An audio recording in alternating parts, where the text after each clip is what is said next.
Hello and welcome to this very very special candid conversation exclusively I డ్రీమ్లో. ఇవాళ నేను నా బలగం సిద్ధంగా ఉన్నాం అనమాట. బలగం అంటే చాలామంది ఉన్నారని వెతుకుంటున్నారేమో, కానీ ఈవిడ ఒక్కరుంటే చాలన్నమాట. బలగంతో సమానం. And she's none other than the award winning actress, best supporting యాక్టర్గా ఫిల్మ్ఫేర్ అవార్డు అందుకుంటున్న రూపలక్ష్మి గారు. అందరికీ సుపరిచితులు as an actor. And Balagam fame and also about her career in movies మాట్లాడదాం. Roopa garu, how are you? Yeah, I'm good. మీరు లక్ష్మి గారా రూప గారా? నాకు రెండు పేర్లు ఇష్టమే. రూపలక్ష్మి నా అసలు పేరు. అవును, రూపలక్ష్మి. ఈ పేరు లక్ష్మి చాలా మంది ఇప్పుడు లక్ష్మి అనే పిలుస్తున్నారు. కోఇన్సిడెన్స్ లచ్చవ్వ అని పేరు రావడం అందులో చూడండి. దైవదినం అంతే. ఎప్పుడైనా ఆలోచించారా ఇది నాకు మాత్రమే తట్టిందా? అంటే ఒక్కటి అంటే కొన్నిసార్లు నాకు నా పేరు మంచిది కాదు, మార్చేసుకోండి మీకు లక్ కలిసి వస్తుందని నాకు చాలా ఏళ్ల క్రితం ఒకటి, నేను ప్రాబ్లమాటిక్ పరిస్థితిలో ఉన్నప్పుడు చాలా మంది చెప్పారు. లేదు, మా ఫాదర్ నాకు చాలా ఇష్టంగా పెట్టిన పేరండి ఇది రూపలక్ష్మి అని చాలా ఇష్టంగా పెట్టుకున్నారు. అని చాలాసార్లు ఆ విషయం చెప్పారు కూడా. నేను ఈ పేరు కోసం నేను చాలా చూసి వెతికి తీసుకొచ్చి పేరు పెట్టాను నీకు అని. ఆ ఫీల్ అలాగే ఉండాలి కాబట్టి నేను పేరు అక్షరం కూడా మార్చాను, RUPA అంతే. అలాగే ఉండాలి, ఆయన ఇచ్చిన బ్లెస్సింగ్ అలాగే ఉండాలి నాతో. ఆయన బ్లెస్సింగ్ తోటే congratulations on the award. I think చాలా one of your the most favourite characters. మీకు కూడా, మిమ్మల్ని చూసిన ప్రేక్షకులకు కూడా మీరు ఈ క్యారెక్టర్లో చాలా నచ్చారు. అవునండి, వాళ్ళు నిజంగా ఓన్ చేసుకున్నారు ఆ క్యారెక్టర్. లేడీస్ చాలా సెన్సిటివ్గా ఉంటారు. మదరు, ఫాదరు, బ్రదరు వీళ్ళందరితోనే వాళ్ళ లైఫ్ ఫస్ట్ స్టార్ట్ అయ్యేది. ప్రపంచమే అక్కడి నుంచి స్టార్ట్ అవుతుంది కదా. తర్వాత ఇంకా చాలా పరిచయాలు, ఫ్యామిలీ డివైడ్ అయిపోవడం, పెళ్లి చేసుకోవడం, దూరంగా వెళ్ళిపోవడం, అంతవరకు మన ప్రపంచం అనుకున్న ప్రపంచానికి మనం అతిథిగా వస్తూ ఉంటాం. ఆ తర్వాత అక్కడేమైపోతుంది అంటే ఎవరో కోడలు వస్తారు, వాళ్ళదే ఆ ప్రపంచం అయిపోతుంది, మనం వేరే ప్రపంచంలోకి వెళ్ళిపోతాం, అక్కడ మన లైఫ్ స్టార్ట్ అవుతుంది. కానీ ఈ ఎమోషన్స్ స్టార్టింగ్ నుంచి ఉండే ఎమోషన్స్ అయితే మనతో క్యారీ అవుతూనే ఉంటాయి లైఫ్ లాంగ్. వాటితో మనం ఎక్కువ రోజులు గడపలేకపోవచ్చు, కానీ ఈ స్టార్టింగ్ లైఫ్ అయితే ఎప్పుడు ఉంటుంది కదండి. ఈ సినిమాలో అదే, వాళ్ళు అక్కడ 20 సంవత్సరాలు వాళ్ళతో బ్రతికిన ఒక అమ్మాయి ఆ ఇంటికి పరాయి వ్యక్తి అయిపోతే ఎటువంటి పెయిన్ అనేది అందరూ ఓన్ చేసుకుంటారు కదా. కరెక్ట్. మీరు ఎక్స్పెక్ట్ చేశారా ఈ అవార్డు మీకు వస్తుందని? ఎక్స్పెక్ట్ అంటే కాంప్లిమెంట్స్ వచ్చాయా? కాంప్లిమెంట్స్ వస్తాయని నేను వర్క్ చేసేటప్పుడు ఎక్స్పెక్ట్ చేసి పని చేయలేదండి. ఈ పని నాకు వర్క్ వచ్చినప్పుడు, నాకు క్యారెక్టర్ వచ్చినప్పుడు గాడ్ గిఫ్ట్గానే తీసుకున్నాను. ఆ వర్క్ వాళ్ళు ఎలా చేయమంటే మనం ఎలా ఆ క్యారెక్టర్కి యాప్ట్ అవుతాము, ఎలాంటి డ్రెస్సులు వేసుకోవాలి, ఎలా మాట్లాడాలి, ఎలా కూర్చోవాలి, అన్నీ నేను వాళ్ళు చెప్పిందే కేర్ తీసుకున్నాను, పని చేశాను, సక్సెస్ అయింది అంతే. కష్టే ఫలి అంతే. ఓవరాల్గా how has your journey been Roopa garu? Wonderful అండి. అంటే వెనక్కి తిరిగి చూసుకుంటే ఎక్కడో మనం అసలు సినిమా ప్రపంచం ఏంటో ఏం తెలీదు. ఓన్లీ మనం థియేటర్కి వెళ్ళి సినిమా చూసేటప్పుడు, అప్పుడు ఈ OTT కానీ ఏమీ లేవు. నేను చిన్నగా ఉన్నప్పుడు కదా, థియేటర్కి వెళ్ళి టికెట్ కొనుక్కుని సినిమా చూసేటప్పుడు ఆ సాంగ్స్ కానివ్వండి, ఆ బ్యాక్గ్రౌండ్ మ్యూజిక్, వాళ్ళ క్యారెక్టరైజేషన్స్ చూస్తున్నప్పుడు మనల్ని మనం ఊహించేసుకుని ఒక మదర్ ఇలా ఉండాలి, లేదా ఒక హీరో ఇలా ఉండాలి, హీరోయిన్ ఇలా చూసుకుంటూ ఒక ప్యాషన్తో పెరిగాను. అవును, క్యారెక్టర్ నాకు కూడా ఒకవేళ నేను యాక్టింగ్ చేయాల్సి వస్తే ఇలా చేయాలి, అలా చేయాలి. అద్దం ముందు నిలబడి చూసుకోవడాలు అని ఉండేవా? అయ్యా, ఏ డ్రెస్లో నేను ఎలా ఉన్నాను, ఈ హీరోయిన్ స్టైల్, ఒక్కొక్క టైంలో ఒక్కొక్క డ్రెస్ స్టైల్ కూడా వచ్చింది కదా, ఫ్యాషన్ స్టైల్స్ అవన్నీ నేను చూసుకునే అవకాశం నాకు దొరకలేదు. కానీ రాఘవేంద్రరావు గారి పిక్చర్స్లో హీరోయిన్స్ని బాగా చూపిస్తారు, అందంగా చూపిస్తారు, అద్భుతంగా చూపిస్తారు కదా. అలాంటప్పుడు మాత్రం మంచిగా అలాంటివి, కానీ మనం నిజ జీవితంలో అలాంటివన్నీ వేసుకుని తిరగలేము. కానీ అలా అనిపించేది, చాలా బాగుంది, ఇలా డ్రెస్సింగ్ చేసుకోవాలి అనిపించేది. ఎప్పుడు చేసుకోలేదు, అవకాశం దొరకలేదు. సో అలా మరి మీరు అలా చూస్తూ పెరిగి మీకు అసలు ఇది ఫుల్ ఫ్లెడ్జ్డ్ ప్రొఫెషన్గా మారడానికి ఏమైనా ఆటంకాలు వచ్చాయా ఇంట్లో? కానీ ఎందుకు వచ్చిన గొడవ, సినిమా ఇండస్ట్రీ వద్దు? లేదండి, అంటే నాకు ఇష్టం ఉండింది. మన పరిస్థితుల్లో అసలు సినిమా ప్రపంచానికి మనకు ఎటువంటి సంబంధాలే లేవు కదా, ఏం తెలియదు. అవును, దీని గురించి మామూలుగా ఇంట్లో ఎలా ఉంటుందంటే కొంచెం ఫ్రీగా మూవ్ అవుతేనే వద్దు మీరు ఇలా ఉండండి అని కొంచెం రిస్ట్రిక్టెడ్గా ఉండే ప్రపంచంలో పెరిగాం. నాకు అది ఏం తెలీదు, బయట ఎలా మాట్లాడాలి, ఎలా తిరగాలి, ఎలా డ్రెస్సింగ్ ఇవంతా పెద్దగా ఏం తెలీదు. కానీ సినిమా ప్రపంచం చూడగానే ఓకే మనం ఏదైనా సాధించగలము, ఇట్లా చేయాలి అట్లా చేయాలి అనే ఒక ఫీలింగ్స్ వస్తూ ఉంటాయి. అది అంతేగాని ఎప్పుడు ఈ ప్రపంచం ఎలా ఉంటుంది అసలు, సినిమా అంటే 24 క్రాఫ్ట్స్ ఇవన్నీ ఏం తెలియదు. సినిమా అంటే యాక్టింగ్, అందరూ వస్తారు యాక్ట్ చేస్తారు వెళ్ళిపోతారు. దాని వెనకాల ఎంత హోంవర్క్ ఉంది, ఎంతమంది పడుతున్న కష్టం ఉంది అనేది మనకు తెలియదు, నాకు అస్సలు తెలీదు. సరే ఏదో మనము ఒక చిన్న దీంట్లో ఒక చిన్న అవకాశం అంటే మనం ఎక్కడో ఆశపడ్డాం కదా చిన్నప్పుడు, భగవంతుడు దానికి ఒక చిన్న దారి చూపించినప్పుడు ఎవరో అన్నారు మీరు బాగుంటారు కదక్క ఒక యాక్టింగ్ ఫీల్డ్కి ఒక చిన్న అవకాశం ఉంది చేస్తారా ఈటీవీలో. అప్పుడు చిన్న చిన్న షార్ట్ ఫిలిమ్స్ వచ్చేటివి. అవును అవును, మా తెలిసిన డైరెక్షన్ చేస్తున్నారు, షార్ట్ ఫిలింలో చిన్న అవకాశం ఉంది చేస్తారా అంటే అసలు ఏం యాక్టింగ్ చేసేస్తాం మనము అని వచ్చాం. కానీ ఒక కెమెరా ఉంటుంది, కెమెరా ఫేస్ చేయాలి, ఇలా చెప్పాలి, డైలాగ్ కరెక్ట్గా మాట్లాడాలి, వాళ్ళ డైలాగ్ తర్వాత మన డైలాగ్ ఉంటుంది, ఇవన్నీ ఏం తెలియక వచ్చిన తర్వాత అమ్మో ఇంత పని ఉంటుందా మనకు అర్థం కాలేదు అని అనిపించింది. తర్వాత దీనికి హోంవర్క్ చేసేంత టైం నాకు లేదు అప్పుడు. నాకున్న ఫ్యామిలీ నేను చూసుకోవాలి, నా మీద బాధ్యతలు ఉన్నాయి. కాబట్టి ఆ ఇష్టాన్ని అలా పెట్టుకుని అప్పుడప్పుడు ఏదో చిన్న చిన్న అవకాశం వచ్చినప్పుడు దానికి నేర్చుకుంటూ. ఫ్యామిలీ చూసుకోవాలంటే మరి డబ్బులు కూడా కావాలి కదా. అంటే ఫ్యామిలీ ఉంది కానీ నా బాధ్యత డబ్బుతో కాదు కదా. బాధ్యత అంటే మీరు వాళ్ళకి అప్పటికే పిల్లలు ఉన్నారు, పిల్లల్ని చూసుకుని చిన్న చిన్న పిల్లలు కాబట్టి వాళ్ళకి నా నీడ్ చాలా ఉంటుంది కదా. వాళ్ళని వదిలేసి నేను అంత టైం బయట ప్రపంచంతో స్పెండ్ చేయలేను. కాబట్టి అవన్నీ బ్యాలెన్స్ చేసుకోవడానికి నాకు కష్టం అనిపించింది. నాకు అయినా కూడా మనకున్న కోరికల్ని చంపుకోలేం కదా, ఇష్టం ఉంటుంది కదా చాలా. ఎప్పుడైనా ఒకసారి అట్లా అవకాశం వచ్చింది అనగానే ఓకే నేను వస్తాను, ఈ టైం సెట్ చేసుకుంటాను, ఆ టైం సెట్ చేసుకుంటాను, అప్పుడు రావడము, తర్వాత డిసప్పాయింట్ అవ్వడము, ఏవో నిలబెట్టేసి వాళ్ళు ఎక్కడ కూర్చోబెట్టి ఇంత టైం అబ్బా మన ఫ్యామిలీని అంతా వదిలేయాలని మళ్ళీ బాధపడి, మళ్ళీ మనకి ఇంకా ఏం తెలియదు కదా ఇంకా నేర్చుకుందాము ఇట్లా అని అవన్నీ ఒక ప్రాసెస్. అవును, దానికి ఇంత టైం టేకింగ్ పట్టింది. నేను కంటిన్యూగా సినిమానే చేయలేదు. నేను కంటిన్యూగా సినిమా ప్రపంచం నాది అనుకున్నది ఒక 5-6 ఇయర్స్ బ్యాక్.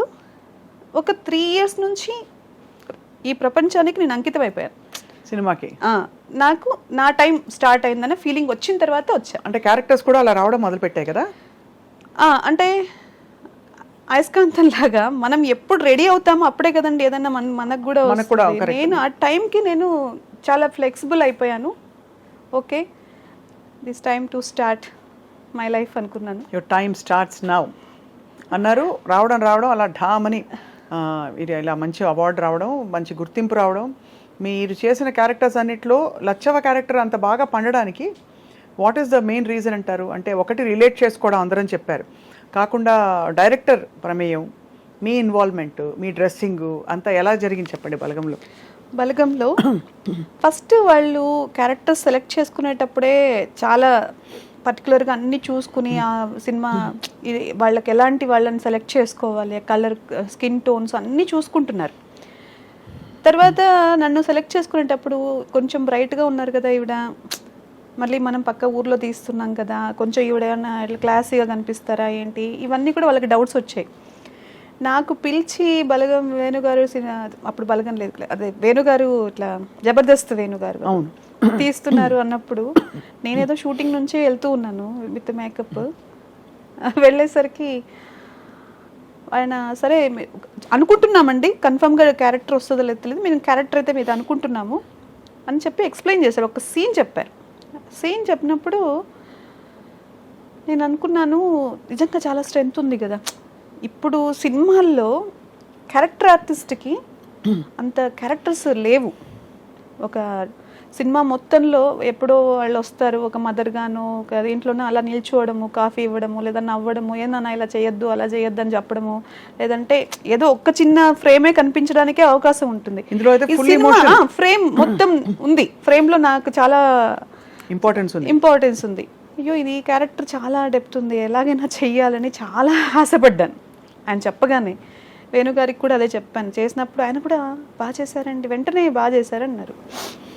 ఆలోచిస్తున్నామండి చెప్తామండి అంటే వెళ్ళిపోయిన తర్వాత కొంచెం స్టోరీ కూడా చెప్పారు. ఆ రోజు ఇలా ఉంటుందండి క్యారెక్టర్, చూద్దాంలేండి చూస్తున్నామంటే నేను మళ్ళీ ఫోన్ కూడా చేశాను. చేసి క్యారెక్టర్ కోసం ఏమండి నన్ను మీరు అనుమానించద్దు, నేను చేయగలను, మీరు చెప్పింది చేయగలను, ప్లీజ్ ఈ అవకాశం మాత్రం మిస్ చేయకండి నాకు అని. తర్వాత వెళ్ళాము. ఫస్ట్ డే ఆయన షూటింగ్ స్టార్ట్ చేసిన రోజు కొంచెం మేకప్ చేసుకుని మంచిగా హెయిర్ స్టైల్ చేసుకుని కూర్చున్నాను. అందరూ సింపుల్గా అందరూ వచ్చి కూర్చున్నారు. ఆయన పాపం నాకు ఎలా చెప్పాలో తెలీదు. మేకప్ ఎక్కువైంది, మేకప్ అసలు వద్దు, ఎక్కువైంది కదా మేకప్ వద్దు, ఈ క్యారెక్టర్కి మేకప్ నాకు నీళ్ళు లేదు, మీకు అసలు వద్దు, ఫ్యామిలీ కంప్లీట్గా ఇది ఈ కాన్సెప్టే డిఫరెంట్ ఉంది అని చెప్పి ఆయన మొత్తం క్యారెక్టరైజేషన్ అంతా, మీరు చాలా సఫర్ అయ్యారు, ఇన్ని సంవత్సరాలు మీ ఫ్యామిలీకి దూరం అయ్యారు, ఇప్పుడు మీరు ఎటువంటి పరిస్థితుల్లో కొంచెం ఇదిగా కనిపిస్తే మేకప్ వేసుకుని క్యారెక్టర్ కిల్ అవుతుంది, వద్దు, మీరేం చేయొద్దు, ఆ పెయిన్ మీ ఫేస్లో కనిపించాలి నాకు. మీరేమో అక్కడ ఒకవైపు అందాలలో అహో రాఘవేంద్రరావు గారి సినిమాలు చూసి డ్రెస్సింగ్లు చేసుకోవాలని, ఇక్కడ కట్ చేస్తే అది ఇంతవరకు అయితే నాకు అంత మేకప్ చేసుకునేది ఇప్పుడు ఒక మూవీలో చేస్తున్నానండి, కొంచెం బాగా మేకప్ చేసుకుని బాగానే ఉంటుంది.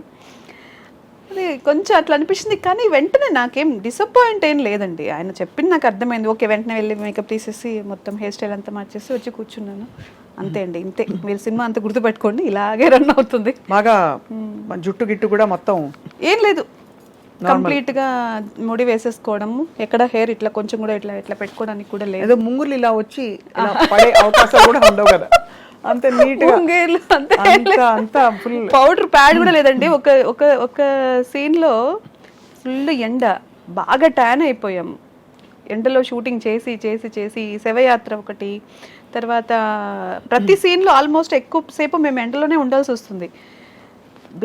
ట్యాన్ అయిపోయి బ్లాక్ అయిపోతుంది. ఇంకా వేరే షూటింగ్స్ కూడా ఉంటాయి కదా, నాకేంటంటే స్కిన్ పాడైపోతుందని ఒక చిన్న ఫీలింగ్ ఉండి, ఒక రోజు బాగా చెప్పినందుకు వేరే వాళ్ళు తెలుసుకుని డాక్టర్ దగ్గర ఇది తీసుకుని మేకప్, లేకపోతే ఫస్ట్ సన్ స్క్రీన్ వేసిన తర్వాత క్రీమ్ పెట్టుకుంటాం కదా, సన్ స్క్రీన్ లోషన్స్ పెట్టుకుని ఏదో క్రీమ్ పెట్టుకుంటే వెళ్ళగానే ఏదో మీ ఫేస్ షైన్ అవుతుందండి అన్నారు.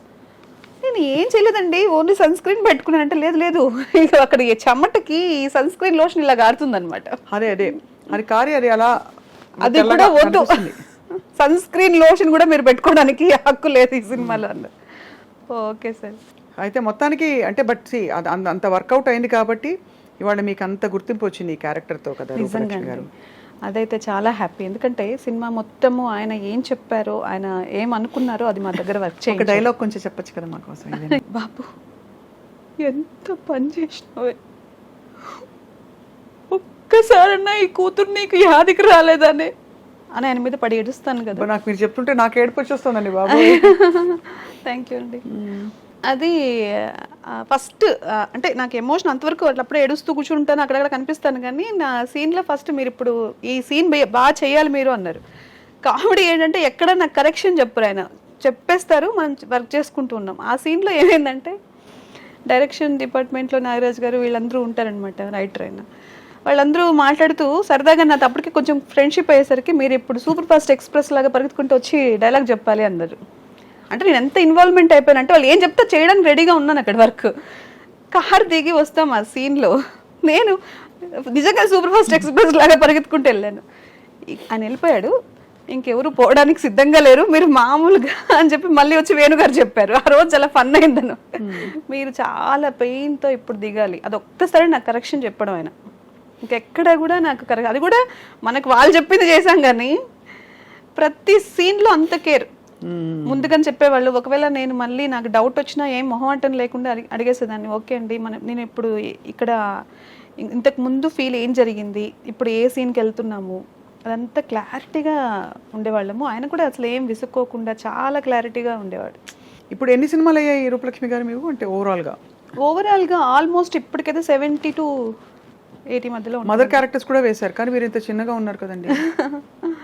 మనకు ఫేస్ అలాగే ఉన్నట్టుందండి, నన్ను అందరూ అలాగే చూడాలనుకుంటున్నా, నాకు అన్ని క్యారెక్టర్స్ చేయాలని ఉంది, కానీ అమ్మతనం ఉంది మీ మొహంలో వాస్తవం. కానీ ఎప్పుడు అనిపించలేదా ఒక చిన్న గ్లామరస్ క్యారెక్టర్ వేయాలి? నాకు అన్నీ చేయాలని ఉంటుందండి. ఇప్పుడు ఆర్టిస్ట్ అంటే ఏంటి, నన్ను ఏంటి ఇలాగే చూడాలని నేను ఎందుకు అనుకుంటాను, ఒక మదర్గానే చూడాలి, ఒక సిస్టర్గానే చూడాలి, అలా ఏం లేదు. ఏ క్యారెక్టర్ చేసినా చింపేసింది ఆ క్యారెక్టర్ అనేటట్టే అనిపించాలి ఎవరికైనా. నెగిటివ్ చేసినా నన్ను తిట్టుకునేటట్టే ఉన్నా నాకేం బాధ లేదు. అక్కడ నన్ను చూడట్లేదు, వాళ్ళు నా క్యారెక్టర్ చూస్తున్నారు. కరెక్ట్ కదా. అంతే కదండి. గ్లామర్గా అంటే ఓకే, మనం గ్లామర్ కూడా గ్లామర్ మీన్స్ ఫేస్ ఎక్స్ప్రెషన్స్ అన్నీ ఉంటాయి కదా దాంట్లో కూడా. క్యారెక్టర్ చేయాలంటే మనం దానికి ఎంత ఇది ఉంటుంది, అది కష్టం నిజం చెప్పాలంటే. కరెక్ట్. ఇవన్నీ నేను ఇంట్లో నేను ఫీల్ అవుతున్నవే, ఇవన్నీ నేను చేస్తున్నవే, ఇలాంటి క్యారెక్టర్స్ అన్ని. ఇప్పుడు ఏడవడం అంటే నాకు తెలిసి నాకు ఎమోషన్ అనేది నాకు చాలా ఇష్టం. ఒక ప్రేమ, అభిమానాలు, ఆప్యాయతలు అనేటివి నా చిన్నప్పటి నుంచి నేను క్యారీ చేస్తున్న విషయాలు కాబట్టి నేను ఈజీగా చేయగలుగుతానేమో. ఒక నెగిటివ్ క్యారెక్టర్స్, ఈ నీలాంబరి చెప్పిందే నిజం అలాంటిదా? అంటే నెగిటివిటీ విత్ పాజిటివ్ టచ్. అంటే రమ్యకృష్ణ గారు కొంచెం కృష్ణ గారండి ఏం అందమండి. ఐ థింక్ అసలు నెగిటివ్ క్యారెక్టర్ చేసినా కూడా అంత అందంగా ఎవరు చేయలేరు. సో బహుశా మీకు అలాంటి క్యారెక్టర్స్ చేయాలని ఇష్టమా? ఖచ్చితంగా అన్ని క్యారెక్టర్స్ చేయాలండి. అసలు నాకు ఇన్స్పిరేషన్ ఆవిడ. రమ్యకృష్ణ గారు నాకు చాలా ఇష్టమైన ఆర్టిస్ట్. అందులో ఎన్ని క్యారెక్టర్స్ ఆవిడ పోషించారు అసలు. ఒక పాత సినిమాలు చూసుకుంటే లవ్వర్ అంటే లవ్వర్, భార్య అంటే భార్య, నెగిటివ్ చేస్తే నెగిటివ్, స్ట్రాంగ్ లేడీ అంటే స్ట్రాంగ్ లేడీ, అంతే. అలాంటి క్యారెక్టర్స్ చేశారు ఆవిడ. మీకు యాక్చువల్లీ వర్సటైల్ ఫేస్ ఉంది. అంటే మీరు అమ్మ క్యారెక్టర్ వేయచ్చు, వదిన క్యారెక్టర్ వేయచ్చు, నెగిటివ్ క్యారెక్టర్ వేయచ్చు, కొంచెం వ్యాంపిష్గా వేయచ్చు, ఇప్పుడు బలగంలో ఇలాంటి ఎమోషనల్ క్యారెక్టర్ లాగా వేయచ్చు. I think you're lucky that way. ఇంకా ముందే వచ్చుంటే రూపలక్ష్మి గారు మీరు బహుశా హీరోయిన్ అయ్యేవారేమో కదా. ఏమండి ఆ బాధ ఉందా? అయ్యయ్యా నేను చిన్నప్పుడు లేదండి, రాలేకపోయాను. ఎందుకు అంత తొందరగా పెళ్లి చేసేసుకున్నారు మీరు? అయిపోయింది టైం అంతే అంటారు. పిల్లలు పెద్దవాళ్ళు అలాంటిది. పిల్లలు పెద్దవాళ్ళు అయ్యారండి. అందుకే చెప్పాను కదా, ఇప్పుడు నేను పర్ఫెక్ట్లీ నా లైఫ్ని నా కోసం నేనేం చేయాలి అని దానికి సిద్ధంగా ఉండి ముందుకెళ్తున్న రోజులు ఇవి. దాంట్లో నాకు ఏదైనా సక్సెస్ వస్తుందంటే ఐఎమ్ వెరీ హ్యాపీ. పిల్లలు ప్రౌడ్గా ఫీల్ అయ్యారా మీ అవార్డు విని? అయ్యో చాలా. చెప్పరా? మా అమ్మ యూఎస్లో ఉంది, తనైతే ఏడ్చేసింది ఇలా వచ్చింది అనగానే. నా లైఫ్లో నేను ఈరోజు మిస్ అవుతున్నంత ఎప్పుడు మిస్ అయ్యి ఉండనేమో మమ్మీ అని చాలా ఏడ్చేసింది. చాలా హ్యాపీగా ఫీల్ అయింది. తను ఒక మాట అంది, మేము నీలో ఇంత టాలెంట్ ఉంది, నువ్వు కష్టపడుతూనే ఉన్నావు కదా ఎప్పటి నుంచో, మేమే ఆపేసామేమో చాలాసార్లు నీ ఎదుగుదలని అంది. లేదని చెప్పా. ఎందుకు అంటే వాళ్ళు ఉన్నారు కాబట్టే నాకు ఈ బాధ్యత, వాళ్ళు ఉన్నారు కాబట్టే నాకు ఈ సొసైటీతో ఉన్న అనుబంధం అన్నీ ఇంప్రూవ్ అవుతూనే వచ్చాయి. అవునవును. దానివల్ల వాళ్ళే కారణం. అదే చెప్పాను మా అమ్మాయికి. మా చిన్నమ్మాయి కూడా చాలా హ్యాపీ ఫీల్ అయింది. They very happy. ఇప్పుడు మీరు షూటింగ్స్కి అవి వెళ్ళినప్పుడు మరి మీకు సపోర్ట్ ఎవరైనా ఉంటారా, లేక మీరే చూసుకుంటారా మొత్తం? నాకేం సపోర్ట్ లేదండి. నేను కాస్ట్యూమ్స్ మీ అంత అంటే షూటింగ్స్లో కాస్ట్యూమ్స్, మేకప్ అవన్నీ వాళ్ళే చూసుకుంటారు. మనదేం లేదు. మనం కంప్లీట్గా వాళ్ళు చెప్పిన టైంకి వెళ్ళిపోవడం, నేను రెడీ కూర్చోవడం నా బాధ్యత. వాళ్ళు పిలిచినప్పుడు వర్క్ చేసి రావడం. కష్టాలు పడ్డారా రూపలక్ష్మి గారు మీరు లైఫ్లో? కష్టాలు ఎవరికి ఉండవండి ప్రపంచంలో. మనం మనిషి పుట్టిన తర్వాత ఎవడి బాధ వాడికి ఉంటుంది, ఎవడి కష్టం వాడికి. అన్నీ ఉన్నవాడికి ప్రాబ్లమ్స్ ఉంటాయి, ఏది లేని మనిషికి ప్రాబ్లం ఉంటుంది. కష్టం అనేది పర్సెప్షన్, ఏ మనిషి లైఫ్ స్టైల్కి తగినట్టు వాళ్ళకి మారిపోతూనే ఉంటుంది పర్సెప్షన్. కాబట్టి కష్టం అనేది నేను పెద్ద ఇప్పుడు సీరియస్ తీసుకోవట్లేదు. అలవాటు పడిపోయారు మొత్తం? అలవాటు లేదు, దాని గురించి అదేం పెద్ద విషయం కాదనిపిస్తుంది ఇప్పుడు. కష్టం ఉంటేనే సుఖం వాల్యూ తెలుస్తుంది, అంతే కదండి. కష్టం లేకుండా నువ్వు బాగా నడిస్తే కూర్చున్నప్పుడు రిలాక్సింగ్గా అనిపిస్తుంది. అవును, కరెక్ట్ కదా. ఎప్పుడు కూర్చునే ఉంటే నడిచిన వాళ్ళ అనుభవం ఎలా ఉందో ఎలా తెలుస్తుంది? ఇండస్ట్రీకి వచ్చిన కొత్తలో ఇబ్బంది పడ్డారా ఎప్పుడైనా? అంటే టు అండర్స్టాండ్ థింగ్స్, ఇది ఎలాగా అడగకూడదు. అవునండి, పడ్డారా? చాలా ఇబ్బంది. అంటే నాకు అందరితో అంత ఫ్రీగా మాట్లాడే అలవాటు నాకు తెలియదు ముందుగా. ఫస్ట్ ఆఫ్ ఆల్ నేను చిన్న కంజెస్టెడ్ లైఫ్ స్టైల్ నుంచే బయటకు వచ్చాను కాబట్టి నాకు ఎవరితో అంత సడన్గా నేను వెళ్ళి మాట్లాడలేను. ఇంకోటి ఏదో నాకు అన్నీ తెలుసు అని కూడా చెప్పలేను. తెలుసున్న విషయాన్నైనా సరే నేను వెంటనే రియాక్ట్ అయ్యి చెప్పలేను. కాబట్టి వాళ్ళేంటి, వాళ్ళ కంఫర్ట్స్ ఏంటి, ఫస్ట్ వాళ్ళకి ప్రిఫరెన్స్ ఇస్తాను. తర్వాత నా వరకు నేను ఏం చేయగలనో చూసుకొని ముందుకెళ్ళిపోతాను. ఇప్పుడు ఆ జోన్ నుంచి బయటకు వచ్చి కొంచెం నేను కూడా మాట్లాడుతున్నాను, అందరితో కలిసిపోతున్నాను. నాకు అవకాశం. ఇప్పుడు ఎలా ఉంటుంది మామూలుగా అంటే మీలాంటి క్యారెక్టర్ ఆర్టిస్ట్కి ఇప్పుడు వర్క్ వచ్చింది, ఓ 4 రోజులు వర్క్ ఉంటుంది, షూటింగ్ ఉంటుంది, తర్వాత గ్యాప్ వస్తుంది, మీకు వాళ్ళంతటి వాళ్ళే ఫోన్ చేస్తారా, మీరు గుర్తు చేస్తూ ఉండాలా వాళ్ళకి? నేను ఇంతవరకు ఎవరికి గుర్తు చేయలేదండి. ఇండస్ట్రీకి వచ్చిన ఫస్ట్ అయినా సరే ఇప్పుడైనా సరే నేను ఎవరిని వేషాలు నాకు ఇవ్వండి అని ఎవరిని అడగలేదు. ఇది ఒక్కటే బలగం ఒకటి. ఒకరిద్దరు వాళ్ళు చెప్తే ఉందండి మన సినిమాలో అవకాశం మీరు చేస్తే బాగుంటుంది మేము అనుకుంటున్నాం అనగానే నిజమేనా నాకు ఇస్తారా మీరు అవకాశం అని ఎక్స్పెక్ట్ చేసిన రోజులు ఉన్నాయి. అంతే మించి మీరు ఖచ్చితంగా నాకు ఏమన్నా ఉంటే సినిమాలు చెప్పండి నేను చేస్తాను అని ఎప్పుడు అడగలేదు, ఎవరిని అడగలేదండి. అలా అవసరం రాలేదు. అలా మీరు అంటే దాదాపు నెలకి ఎంత ఒక 10 days వర్క్ ఉంటుందా మీకు? ఇప్పుడు 20 days ఉంటుందండి. 20 days work, almost 20 days reach అయిపోయినట్టే. All films or TV also? ఏదో ఒకటండి, ఏదో ఒకటి ఉంటుంది. 20 days కంటిన్యూగా ఉంటుంది. వర్కౌట్స్కి దానికి కూడా కొంచెం ఇప్పుడు ఇబ్బంది అవుతుంది. సో అలా మీరు మరి అయితే మీకు ఆల్మోస్ట్ ఫుల్ ఫ్లెడ్జ్డ్గా యువర్ టైమ్ హ్యాస్ కమ్. అంటే నాకు టైం గురించి చెప్పలేను కానివ్వండి, ఇదేదో ఇప్పుడు ఏదో జరిగిపోతుందనో లేదంటే నేను ఇప్పుడు ఏదో సాధించేస్తానో అవన్నీ నాకు తెలియదు. కానీ ఒక్కటైతే అండి, ఐఎమ్ నాట్ సాటిస్ఫై. ఓకే, ఇంకా అనుకున్న స్టెప్స్ ఎక్కుతున్నాను, వస్తున్నాయి మంచి అవకాశాలు, నిజంగా గాడ్ గిఫ్ట్ ఒకదాని తర్వాత ఒకటి. హ్యాపీనెస్, నాకు కావాల్సిన హ్యాపీనెస్కి నేను రెడీగా ఉన్నాను, అది తీసుకునే పొజిషన్లోనూ ఉన్నాను, అది నాకు దొరుకుతుంది. కానీ ఇంకా కావాలి, ఇంకా మంచి క్యారెక్టర్స్ చేయాలి, ఇంకా ప్రూవ్ చేసుకోవాలి. ఇంకా బట్ అనుకోకుండా బలగం అనే ఫిల్మ్ చాలా ఎంత రికగ్నిషన్ పొందింది అంటే ఎవరు ఏం అనలేకుండా అయ్యేంత. అంటే కొన్ని సినిమాలు పెద్ద సినిమాలైనా ఇంకా పెద్ద సినిమాలైనా బాగుంది బాగాలేదని మిక్స్డ్ ఒపీనియన్స్ ఉంటాయి. బలగం గురించి మాత్రం రెస్పెక్ట్ అన్నట్టు రెస్పెక్ట్ అండి. అంటే ఆ రెస్పెక్ట్ వచ్చేసింది అందరికీ. మొన్ననే సంగీతం శ్రీనివాసరావు గారు మాట్లాడుతూ కూడా చెప్పారు, చాలా మెచ్చుకున్నారు బలగం లాంటి ఫిల్మ్స్ ఎందుకు మనం ఇంకా కూడా ప్రోత్సహించకూడదని చెప్పి. So after Balagam I think I'm sure me curve graph ఇంకా మరీ ఇంకా మీరు ఎక్స్పెక్ట్ చేయని క్యారెక్టర్స్ వస్తాయని అది నేను కూడా ఎక్స్పెక్ట్ చేస్తున్నానండి. క్యారెక్టర్స్ మంచి క్యారెక్టర్ అంటే ఇప్పుడు ఒక జోన్ నుంచి ఇంకొక జోన్కి వెళ్తేనే నేను ఆర్టిస్ట్గా దగ్గర అవుతాను. అవును, ఇది ఒక్కటే కాదు కదా, అన్నీ చెయ్యాలని నాకు చాలా ఆశ ఉంది. నాకు అలాంటి క్యారెక్టర్స్ అయితే రావాలి. నా ఫుల్ ప్లెజ్డ్గా నేను ఎంత కష్టపడడానికి ఎంత పని చేయడానికైనా నేను రెడీగా ఉన్నాను. ఇండస్ట్రీలో ఎవరు ఫ్రెండ్స్ రూపలక్ష్మి గారు మీకు? ఇండస్ట్రీలో నిజం చెప్పాలంటే అందరూ బిజీ పర్సన్స్ అండి. ఇక్కడ మనం కలిసినప్పుడు హాయ్ హలో చెప్పుకోవడమే. నాకు చెప్పాను కదా, నేను కంప్లీట్గా ఫ్యామిలీ. నాకు ఇప్పుడిప్పుడే నేను బయట ప్రపంచానికి ఇదయ్యాను కాబట్టి నాకు అంత క్లోజ్ ఫ్రెండ్స్ ఏం లేరండి. కాకపోతే ఇది సక్సెస్లో ఎప్పుడైనా వాళ్ళు కాల్ చేసి మాట్లాడడం తప్ప క్లోజ్ ఫ్రెండ్స్ ఎవరు లేరండి. My dream Anjali me friend నాకు తెలుసు. సూపర్. మనం కలిసాం కదండి తను చాలా మంచి ఫ్రెండ్. తనే అప్పుడప్పుడు మేము ఏదైనా ఎప్పుడైనా టైం తీసుకుని ఏదైనా సరదాగా కాఫీకి దానికన్నా కలుస్తామంటే తను ఒకటే. ఎప్పుడైనా ఫోన్ చేసి అడుగుతుందా, అమలు మంచి వంకాయ కూర కొబ్బరి పచ్చడి చేశాను అంటే తీసుకుని వద్దాం అనుకుంటున్నాను, అంతేనా?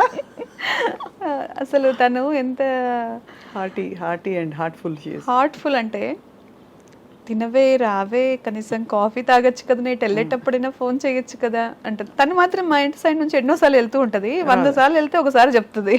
అంతే అని కొన్ని అంతే అనకూడదు మనం. మీరు ఏం చేస్తారు? What you do to take care of your self Rupalakshmi గారు?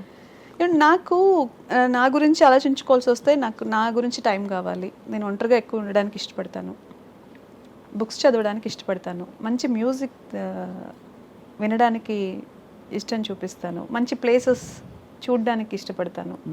ఇవి నాకంత ఇష్టమైనవి. కేర్ అంటే వీలైనంత ఒక 1 hour 2 hours ఎక్సర్సైజ్లు, మెడిటేషను ఇలాంటివి నాకు ఉపయోగపడతాయి. కానీ టఫ్ జర్నీ అంటే ఒక స్త్రీకి తనకు అభిరుచులు ఏవి ఉన్నా కూడా పిల్లల కోసం ఎస్పెషలీ సవాళ్ళు వచ్చిన కుటుంబ వ్యవస్థల్లో పేరెంట్స్ని పిల్లల్ని దాదాపుగా మీరే పెంచారు. అవునండి, మీరే ఒంటరిగా పెంచి పెద్ద చేసి వాళ్ళని కాలేజీలకు పంపించి ఇప్పుడు మీ టైం మీది అని ప్యాషన్ వెతుక్కుని మీరు బయటకు వచ్చి మీ కెరియర్ని చూసుకోవడం అనేది it's a great inspiration to so many people. ఖచ్చితంగా చేయాలి కదండి. ఇప్పుడు వాళ్ళు నన్నేమీ అడగలేదు మమ్మల్ని కనమ్మా అని, నేనే తీసుకొచ్చాను ఈ ప్రపంచానికి. అవును, వాళ్ళని మంచి లైఫ్ స్టైల్లో ఉంచాల్సిన బాధ్యత కూడా నాదే. అవును, ఆ తర్వాత వాళ్ళ ఇష్టం, వాళ్ళకి ఎలా బ్రతకాలనుకుంటే అలా బ్రతుకుతారు. ఇప్పుడు ప్రస్తుతం ఏమేమి సినిమాలు మీరు సైన్ చేస్తున్నారు? శ్రీదేవి మూవీస్ ఒకటి చేస్తున్నానండి, ఇంద్రగంటి మోహన్ కృష్ణ గారి డైరెక్షన్లో. తర్వాత మన దేవరా చేస్తున్నాను. Waiting for Devara. దేవరా అది కూడా బాగుందండి క్యారెక్టర్. మరి అది ఎట్లా వస్తుందని మనకు తెలియదు. దేవరలో ఏంటో క్యారెక్టర్ మీది అది చెప్పలేము. అసలు ఉందో లేదో తర్వాత మనకేం తెలియదు కాబట్టి చేశాను. అది క్యారెక్టర్ సజెస్ట్ చేసిందే మన జూనియర్ ఎన్టీఆర్ గారు అని చెప్పారనమాట. ఇదే బలగం చూశాక నాకు అది చాలా నా దీంట్లో కెరియర్లో చాలామంది కాల్ చేశారు, చాలామంది డైరెక్టర్స్ కూడా కాల్ చేసి నాతో మాట్లాడారు, మంచి అప్రిషియేషన్స్ ఇచ్చారు. కానీ డైరెక్ట్గా నేను వెళ్ళగానే హ్యాపీగా అంత పెద్ద హీరో చెప్పడం అనేది బాగా చేశారమ్మా, చాలా బాగా యాక్ట్ చేశారు, సూపర్ అన్నప్పుడు అన్నారా సెట్లో? అయ్యో అన్నారు. చాలా డౌన్ టు ఎర్త్ అండి. అసలు ఎంత గొప్ప వ్యక్తులు మాట్లాడితే చాలా మంచిగా అనిపిస్తుంది. ఆయనతో మాట్లాడినప్పుడు నిజంగా అది నేను ఫీల్ అయ్యాను. ఆయన వ్యక్తిత్వం గురించి చాలామంది చెప్తూ ఉంటారు. నేను కూడా కలిసినప్పుడు కూడా నాకు down to earth and very knowledgeable. Very knowledgeable అది చెప్పాలి. అసలు ఏదన్నా ఒక మాట మాట్లాడినా, ఒక సరదాగా ఉన్నా, అంటే అంత నాకు ఆయన గురించి తెలియదు, ఉన్న ఒక 2-3 రోజులు వర్క్ చేసిన రోజుల్లో కూడా ఆయన చాలా డెడికేషన్ అదంతా చాలా ఆయన దగ్గర చాలా నేర్చుకోవచ్చు అనిపించింది. మీ ఫేవరెట్ ఆల్ టైమ్ డైరెక్టర్? తప్పకుండా వీళ్ళతో కలిసి పనిచేయాలని అనుకునేవాళ్ళు. రాఘవేంద్రరావు గారు ఇప్పుడు తగ్గించారు, తీయట్లేదు సినిమాలు. మేమే అంటూ ఉంటాం, సార్ తీయండి సార్ సినిమా, మంచి సినిమా. జగదేక్ వీరుడు అతిలోక సుందరి పార్ట్ 2 తీయమని చెప్తుంటాం. రాఘవేంద్రరావు గారేనండి నిజంగా. నేను అప్పుడు బాగా ఇష్టపడే వాళ్ళలో నాకు రాఘవేంద్రరావు గారి సినిమాలు ఆయన ఇవే. ఇప్పుడు అందరితో చాలా మందితో వర్క్ చేయాలని ఉంది. ఎందుకంటే ఒక్కొక్క సినిమాకి వాళ్ళు తీసుకుంటున్న ఇది టేకింగ్ కానివ్వండి, వాళ్ళ స్టైల్ చాలా డిఫరెన్సెస్ ఉన్నాయి. కరెక్ట్. కాబట్టి నాకు అందరితో వర్క్ చేయాలని ఉంటుంది. రాజమౌళి గారు నాకు అవకాశం వస్తే ఇంకా యూనివర్సల్ అసలు ఎవరికి ఉండదు చెప్పండి. అంతే. అది నేను ఏంటంటే నేను ఎక్కువ దేని గురించి ఆలోచించను. అవును, ఎందుకంటే నాకు డిసప్పాయింట్మెంట్ ఇష్టం లేదు. Correct, perfect. ఏది వస్తే అదే గ్రేట్ అనుకుని వెరీ గుడ్ దేవుడా దేవుడా దేవుడా అనుకుంటూ వెళ్ళిపోవడం బెస్ట్. అలా అందువల్ల నాకు ఇష్టం, అదొక కళ. ఇప్పుడు నేను నంది అవార్డు నాకు చాలా ఇష్టం అండి. నా అదృష్టానికి ఇప్పుడు నేను యాక్టింగ్ ఇప్పుడు ఇవ్వట్లేదు కదా, నంది అవార్డ్స్ లేవు మన స్టేట్ ఇది అయిపోయిన తర్వాత అది ఎప్పుడు నాకు మళ్ళీ చదువుతుందో లేదో తెలియదు. ఇప్పుడు ఫిలింఫేర్ ఎవరైనా తీసుకుంటుండే నిజంగా ఎంత కష్టం కదా ఇలాంటివి చేసి మనం ఫిలింఫేర్ ఈరోజు నాకు అలా నిజమైంది. అంతే కదా. అలా ఇష్టం వచ్చినప్పుడు హ్యాపీ. అదర్ లాంగ్వేజెస్ చాలా వరకు పెద్దగా నాకు వీళ్ళు తెలియదు కానివ్వండి. పిఎస్ మన బట్ మీ ప్రయత్నంలో మీరు ఉన్నారు, అంటే మీ జర్నీ అలా కొనసాగుతుంది. ఏ లాంగ్వేజ్ వచ్చినా యూర్ ఓపెన్, అంతే కదా. 100% యాక్టర్స్గా నాకు ఏది ఇప్పుడు ఎక్కడ వెళ్ళి వర్క్ చేసినా అదృష్టంతో ఏదో మాకు 6th సెన్స్ చెప్తోంది. తప్పకుండా ఈ అవార్డు తోటి మీరు ఒక చాలా మంచి డీప్ క్యారెక్టర్స్ మీకు వస్తాయని దేవుడు దయ. అవ్వాలండి. ఇందాక కళ్ళజోడు పెట్టుకొచ్చారు, ఎందుకు తీసారండి? కొంచెం పెట్టుకోండి, అంత స్టైల్. ఎక్కడ కొన్నారు అది? ఇది దీంట్లో కొన్నానండి, మన ఎయిర్పోర్ట్లో. ఎందుకంటే మీరు నమ్మరు, ఇదే కళ్ళజోడు నేను చూసి కొనుక్కుందాం అనుకున్నా. ఓకే, ఇది కొంచెం గ్లాసెస్ కొంచెం పెద్దగా అయ్యాయి, నా ఫేస్ మొత్తం కవర్ అయ్యింది. కానీ ఇదొక అంటే ఒక ఇదిగా ఉంది, ఒక ఎలా చెప్పాలి, టిపికల్ గా ఉంది. మీరు పెట్టుకుంటే అది సూట్ అయింది చాలా మీకు. అవును, థ్యాంక్ యూ అండి. ఎందుకంటే నేను ఈ డ్రైవింగ్ తర్వాత నాకు డ్రై ఐస్ అయిపోయి తీసేస్తాను, ఇంటర్వ్యూలో ఎంతసేపు పెట్టుకుంటే బాగోదేమో. అయితే డ్రై ఐస్ అయిపోయాయండి, నాకు కొంచెం ఇబ్బందిగా ఉంది కళ్ళు. దానికోసం లైటింగ్కి అన్నిటికీ సెట్ అయ్యేటట్టుగా యూవీ అన్ని ప్రొటెక్షన్ చూసుకుని కొన్ని తీసుకు. మీరే సొంత డ్రైవింగ్ అయితే? డ్రైవింగ్ నాకు ఇష్టం అండి, ఇప్పుడు చాలా తగ్గించాను. ఎందుకంటే షూటింగ్స్ ఇవన్నీ బిజీ అయిపోవడం వల్ల థింకింగ్ ప్రాసెస్ చాలా ఫాస్ట్ అయిపోయింది. నాకు కూడా డ్రైవింగ్ చాలా ఇష్టం, వేరే వాళ్ళ డ్రైవింగ్, నాది కాదు, నాకు రాదు కాబట్టి. రండి నేను తీసుకెళ్తాను. అయితే మనం ఒకరోజు ఆచి వెళ్ళి మంచి ఫుడ్స్ ఎక్కడున్నాయి ఇక్కడ? నాకు అంత ఫుడ్ తెలియదు, మా అమ్మాయికి తెలుసు, మా అమ్మాయి చెప్తే తీసుకెళ్తుంది. అంతే. కలిసి అంజలి ఇంటికి వెళ్ళి వంకాయ కూర సూపర్ గా చేస్తుంది కదండి తను. అమ్మ అమ్ములు పప్పు వేసుకో, పచ్చడి వేసుకోవాలి, కొంచెం నెయ్యి వేసుకోవాలి అని అది మళ్ళీ తను పెట్టేసి మళ్ళీ పక్కకు కూడా జరగదు. నువ్వు కూర్చొని తిను అంటే అలా తినదు. లేదు నాకు వడ్డించడం ఇష్టం అని పక్కన ఉండి పచ్చడి వేసి నెయ్యి వేసి ఒక తల్లి స్థానం తీసుకుంటది ఫుడ్ పెట్టేటప్పుడు. Correct, that's true. సో ఒకరోజు వీ షుడ్ మీట్ అండ్ తప్పకుండా షూర్ అండి, లాంగ్ డ్రైవ్. అండ్ తప్పకుండా మీ డబ్బులని ఏం చేసుకుంటారు? సేవ్ చేస్తున్నారు లేదా? సేవ్ చేయకపోతే ఎట్లాగండి, ఫ్యూచర్ ఉంది కదా మనకి మీ చాలా. సేవింగ్ టిప్స్ చెప్పండి మనం చూస్తున్న మహిళా ప్రేక్షకులకి, హౌస్ వైఫ్స్ కావచ్చు, వర్కింగ్ ప్రొఫెషనల్స్ కావచ్చు, ఎలా సేవ్ చేయాలి రూపలక్ష్మి గారు? అంటే నేనేం చేస్తానంటే అండి, ఫస్ట్ బడ్జెట్ ప్లాన్ చేసుకుంటానండి. నా లైఫ్ని నాకు ఎంత ఖర్చులు ఉన్నాయో దానిపైన ఏది వస్తుందో దాన్ని ఏది కూడా ఎక్స్ట్రాగా నేను చేశాను అట్లని చెప్పి మరీ కంజూస్గా అన్ని దాచిపెట్టేసి లేదు అని కూడా అనుకోను. ఎందుకంటే నా సెల్ఫ్ హ్యాపీనెస్ కూడా నాకు చాలా ఇంపార్టెంట్. అంతే కదా. కొన్ని ఖర్చులు ఫ్రీగానే ఖర్చు పెట్టేస్తాను. నెలకు ఒక 6 చీరలు కొనుక్కుంటారా? 6 డ్రెస్సులు, 6 చీరలు, 10 నెలక ఎందుకండి 6 చీరలు? అయ్యో, ఆ మాత్రం కొనుక్కోతే ఎలా అండి? లేదు అనుకోనరా? లేదు చాలా నాకు షాపింగ్ చాలా ఇష్టము. వెళ్తాను, ఒక 10 షాపులు తిరుగుతాను సరదాగా. అక్కడ అన్ని లైట్స్కి అవన్నీ చూస్తూ ఉంటే దగ్గర మెరిసిపోతుంటే నాకు హ్యాపీ, కళ్ళకి చాలా రిలాక్సింగ్ అనిపిస్తుంది. అంతేగాని అన్ని కొన్నాను. కానీ కొనేది వాల్యుబుల్గా నాకు పనికొచ్చేది, ఇండస్ట్రీకి ఎక్కడికైనా వెళ్ళినప్పుడు దానికోసం కొంటాను. కానీ ఏదో ఖర్చు పెట్టేసి వెళ్ళని ఖర్చు పెట్టాను. సో అలా అయితే మీరు మీ అవసరాలకు మించి ఏదొచ్చినా కూడా దాచేస్తారా? అవసరాలకు మించి ఏదొచ్చినా అది దాచుకోవడానికే కదండి. అట్లని చెప్పి అవసరాల్లో తీసి దాచిపెట్టాను. అదే కావాల్సిన సమకూర్చు, నా కంఫర్ట్స్ అన్నీ చూసుకుంటాను, నా ఫ్యామిలీకి కావాల్సిన కంఫర్ట్స్ అన్నీ చూసుకుంటాను. తర్వాత ఏదొచ్చినా అది గిఫ్టే కాబట్టి దాన్ని దాచుకోవడము, దాని మీద వచ్చే ఇన్కమ్ ఖర్చు పెట్టుకోవడం. ఇన్కమ్ అది కూడా మొత్తం దాచిపెట్టేస్తే దాని మీద ఇన్కమ్ వస్తుంది చూడండి, అది కూడా మనకి బెనిఫిటే. అంతే. ఆ బెనిఫిట్ని ఎంటర్టైన్మెంట్కి వాడుకుంటారు, అర్థమైంది, ఎంజాయ్మెంట్. అసలు అలా ఉంచేసి వడ్డీని మాత్రం అసలు అలా ఉంచి వడ్డీని తీసుకుంటాను. ఈ అసలు ఏం చేస్తుంది అంటే ఫ్యూచర్ పనికి వస్తుంది. అది కూడా కొన్ని డివైడ్ చేసేసుకుని ఒక ఫ్యూచర్లో ప్లానింగ్, మనకి ఏదైనా హెల్త్ ఇష్యూస్ లేదంటే దేనికైనా వస్తే దానికోసం ఒక ఇది చేసి పెట్టేస్తాను. ఈ టిప్ చాలా మందికి అవసరం చాలా యూస్ఫుల్ అవుతుంది. సో అయితే రూపలక్ష్మి గారి ఆర్థిక శాస్త్రం అని చెప్పి మేము తమ్నేల్ పెట్టి పెడతాను. ఏ లేదండి, ఇది అందరూ ప్రతి వాళ్ళు ఇంట్లో చేసుకుని అలా లేకపోతే ఎట్లా ఇల్లు ఎలా గడుస్తుంది? వాళ్ళ ప్లానింగ్ లేకపోతే ఫైనాన్షియల్ ఇష్యూలో ప్లానింగ్ కంపల్సరీ కదండి. అబ్సల్యూట్లీ. మనీయే దేవుడు ఒక్కొక్కసారి. అలాగని దేవుడు కంప్లీట్గా దానికే మనం అంకితం అయిపోలేం, మన లైఫ్ కూడా ఉంది కాబట్టి. కరెక్ట్. సో మొత్తానికి అయితే రూపలక్ష్మి గారు మీ అవార్డు అందుకోవడం మా అందరికీ సంతోషం. మిమ్మల్ని రకరకాల పాత్రల్లో మేము చూడాలని తహతలాడుతున్నాం. మీ ద్వారా నాకు ఇంకా మీరు చెప్పి టచ్ ఫుడ్ చెప్పాను కదా, మీరు ఇంకా మంచి క్యారెక్టర్స్ అని. ఒక మదర్ క్యారెక్టరే కాదు, నాకు కూడా అన్ని క్యారెక్టర్స్ చేయాలని ఉంది, ఇంకా జనాలకు దగ్గర అవ్వాలని ఉంది. యాక్టర్గా నిరూపించుకోవాలంటే అన్ని క్యారెక్టర్స్ చేయాలి. కాబట్టి నాకు మంచి అవకాశాలు వస్తే ఐఎమ్ రెడీ టు డూ అండి. తప్పకుండా we shall meet again and again and talk about life. So many things talk about life సినిమాతో పాటు. తప్పకుండా. It was lovely meeting you today. Wishing you all the best Rupalakshmi గారు. Thank you అండి. And thank you all for watching మా బలగం.